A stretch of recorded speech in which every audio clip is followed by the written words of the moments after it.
Okay, so we're here at Apex 2023, and at this exhibition we're showing our Mascot inline SMEMA-controlled conveyorized system with clinch.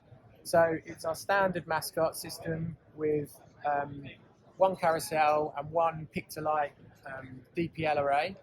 We've obviously got our laser head and our step-by-step work instructions, but this is a SMEMA-controlled conveyor.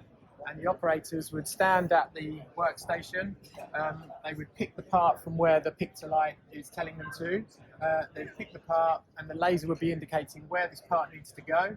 They'd put the part into the board, and they'd hold their finger on the board. And underneath the board, there is an XYZ mechanism, which is going to come up and clinch, take the component lead, and clinch that the leg of the component in any direction which it's been programmed to be.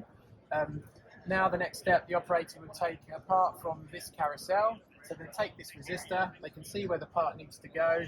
The laser's indicating that this particular part doesn't have polarity.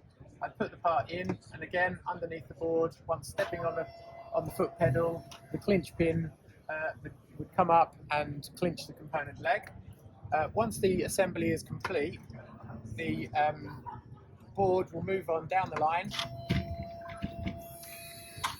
and it will move on into the next process. So in this instance, it's going into one of our turntable units. The pallet will be picked up in the turntable and moved on into the next process within the line. So in this case, it's one of our link conveyors.